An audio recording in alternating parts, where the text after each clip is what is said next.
반갑습니다. 이상원 교수입니다. 오늘은 갈라디아서 강의 8번째 시간 성령 체험에 호소하면서 복음을 변증하는 바울의 복음 변증이라는 주제로 갈라디아서 3장 1절에서 5절을 같이 상고하도록 하겠습니다. 2장 15절부터 21절에서 두 가지 의의 길을 소개한 뒤 이 두 가지 의의 길을 선택했을 때 각각 뒤따르는 결과를 설명한 바울은 3장부터는 바울 자신이 전한 복음이 왜 진리이며 대적들이 전한 길이 왜 잘못된 길인가를 세밀하게 논증하기 시작합니다. 이 논증은 세 단계로 전개됩니다.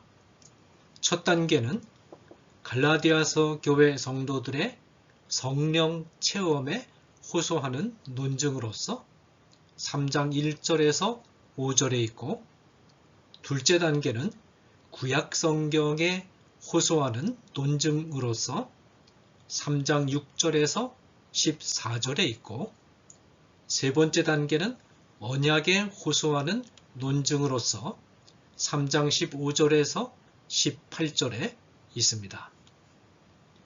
3장 1절부터 5절까지 바울은 5줄기의 강렬한 폭포가 쉴 틈을 주지 않고 세차게 쏟아져 내리는 것과 같은 기세로 연속적으로 5개의 질문을 속사포처럼 쏟아 놓음으로써 갈라디아 교회 성도들의 행동이 얼마나 어리석고 이치에 맞지 않는 것인가를 지적합니다. 1절을 보겠습니다.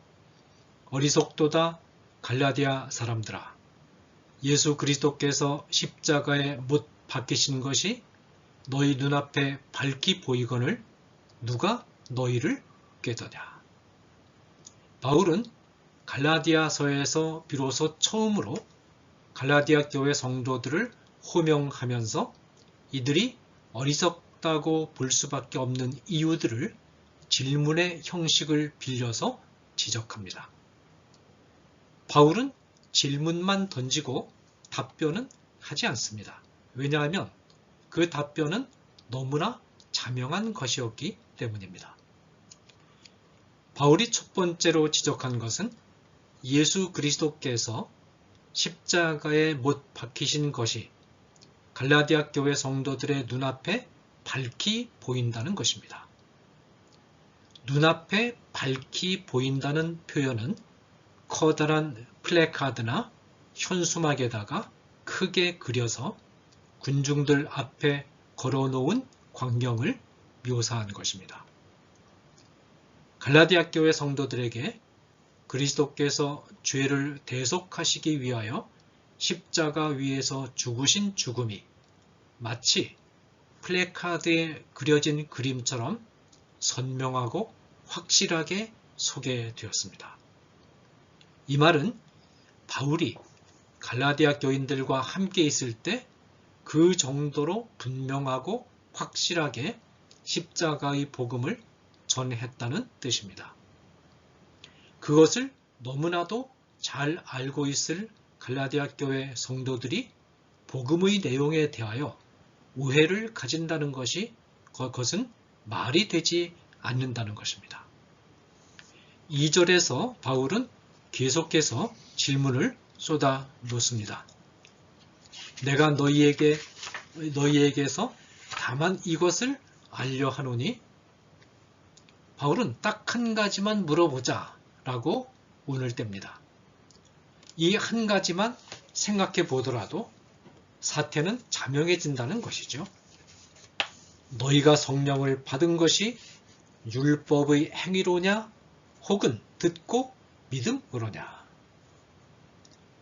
바울은 성령을 받은 때를 한 번만 생각해 보라고 말합니다. 갈라디아 교회 성도들이 성령을 받은 때는 언제를 가리키나요? 2절에 사용된 동사가 과거 어느 한순간에 일어난 행동을 묘사하는 동사라는 점과 3절에서 성령을 받은 때를 가리켜서 성령으로 시작한 순간으로 표현하고 있는 것을 고려할 때 성령을 받은 때는 곧 예수 그리스도를 구주로 영접한 순간을 의미합니다. 이 순간이 성령 세례를 받은 순간입니다. 바울은 갈라디아 교회 성도들에게 성령 세례를 받은 것이 율법을 행한 업적에 근거한 것이냐 아니면 믿음을 통해 받은 것이냐라고 묻습니다. 너희가 성령의 세례를 받은 순간을 한번 생각해 봐라. 그리스도를 믿을 때에 성령이 임했느냐? 아니면 율법을 행한 업적을 내어놓았을 때 성령이 임했느냐? 그 답은 자명하지 않느냐? 이 질문을 우리에게도 할 수 있습니다. 우리가 어떻게 성령의 세례를 받았습니까? 그리스도에 대한 믿음으로 그리스도만을 전적으로 의존할 때 성령을 받았습니까? 아니면 우리의 도덕적 업적을 자랑할 때 성령을 받았습니까? 3절에서 바울은 계속 이렇게 묻습니다. 너희가 이같이 어리석으냐? 성령으로 시작하였다가 이제는 육체로 마치겠느냐? 먼저 바울은 갈라디아 교인들이 성령으로 시작했음을 상기시킵니다. 갈라디아 교회 성도들은 믿음으로 성령을 받고 성령에 전적으로 의존하면서 그리스도인의 삶을 시작했습니다. 시작할 때는 마음이 어떻습니까? 기대와 흥분과 희망으로 가득하기 마련입니다. 성령으로 시작했다라는 표현에서 우리는 성령을 받을 당시 갈라디아 교회 성도들이 품었던 기대와 희망으로 가득 찬 마음을 읽을 수 있습니다. 시작했다는 표현 안에서 미래를 향하여 길게 뻗어 있는 밝은 전망을 읽을 수 있습니다. 그런데 그들이 이제는 육체로 마치려 합니다. 이 문맥에서 육체는 우리의 몸이나 도덕적인 방종을 뜻하는 것이 아니라 자기 힘으로 율법을 행하고 그것에 근거해서 의롭다는 선언을 받아내고자 하는 태도를 뜻합니다. 그런데 재미있는 것은 이 태도는 마치는 것으로 종결될 수밖에 없다는 것입니다. 마친다는 말은 끝낸다는 말인데 끝낸다는 것은 허무하고 쓸쓸하고 비참한 상태를 연상시키는 표현입니다. 그러면 무엇을 끝냅니까? 하나님 자녀의 신분, 하나님 앞에서 얻은 의롭다함, 새 생명을 끝내버리는 것입니다. 그러므로 바울의 이 선언은 갈라디아 교회 성도들이 율법을 행함으로써 의롭다함을 받는 어리석은 길을 고집하는 경우 맞이하게 될 운명이 어떤 것인가를 암시합니다. 바울의 질문은 4절에서 계속됩니다. 너희가 이같이 많은 괴로움을 헛되이 받았느냐? 과연 헛되냐? 이 본문이 개역 개정판처럼 번역될 수도 있지만 원문의 뜻을 살릴 수 있는 조금 더 나은 번역이 있습니다. 원문에는 그냥 많은 일들이라고만 되어 있을 뿐 괴로움이라는 단어가 등장하지 않습니다. 정확한 번역은 이 많은 일들을 경험했느냐입니다. 그뿐만 아니라 당시 소아시아 지방에서 성도들이 고난을 받는다는 것은 곧 바울의 대적들이 가해온 핍박을 의미했는데 갈라디아 교회 성도들은 바울의 대적들의 가르침을 거부하면서 거기에 뒤따르는 괴로움을 겪은 자들이 아니라 오히려 이들의 가르침을 따라간 자들입니다. 따라서 갈라디아 교인들이 괴로움을 겪었다라는 것은 이해하기 어렵습니다. 따라서 이 본문은 많은 일들을 경험했다라고 번역하는 것이 더 알맞은 번역입니다. 그러면 갈라디아 교인들이 경험한 많은 일들은 무엇을 뜻할까요?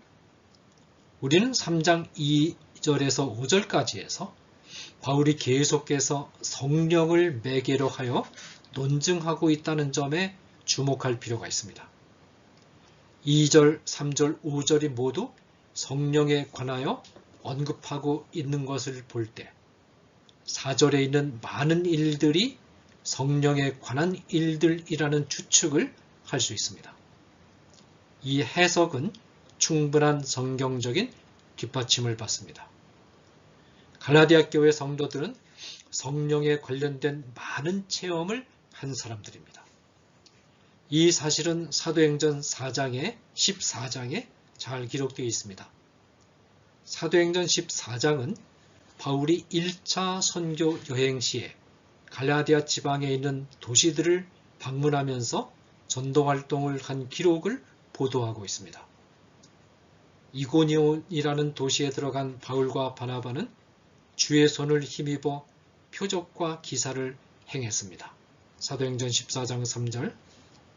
루스드라에서는 나면서 안전병이 된 병자를 치유하는 신유의 은사도 나타났습니다.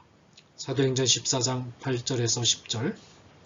이 광경을 본 루스드라인들이 바울과 바나바를 신으로 숭배하려고 달려드는 것을 제지하느라고 바울과 바나바가 진땀을 흘렸습니다. 사도행전 14장 11절에서 18절. 바울은 유대인들에게 돌에 맞아서 죽었다가 다시 살아나기까지 했습니다. 사도행전 14장 19절 20절. 이 모든 일이 성령의 권능으로 나타난 것입니다. 성령의 권능으로 이런 일들이 나타났다는 사실을 갈라디아 교회 성도들이 경험을 통해 너무나 잘 알고 있습니다. 중요한 논점은 이것입니다. 이런 권능들이 율법을 행한 공로에 대한 보상으로 나타났습니까? 율법을 행한 공로를 자랑했을 때 표적과 기사가 나타났습니까?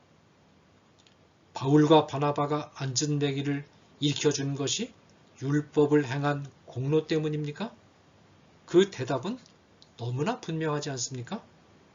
그러므로 바울은 5절에서 이렇게 결론적으로 묻습니다. 너희에게 성령을 주시고 너희 가운데서 능력을 행하시는 이의 일이 율법의 행위에서냐 혹은 듣고 믿음에서냐? 이 질문에 대한 답은 너무나 자명한 것이기 때문에 바울은 질문만 던져놓고 답은 주지 않은 채 첫 번째 논증을 끝내고 다음 논증으로 넘어갑니다. 감사합니다.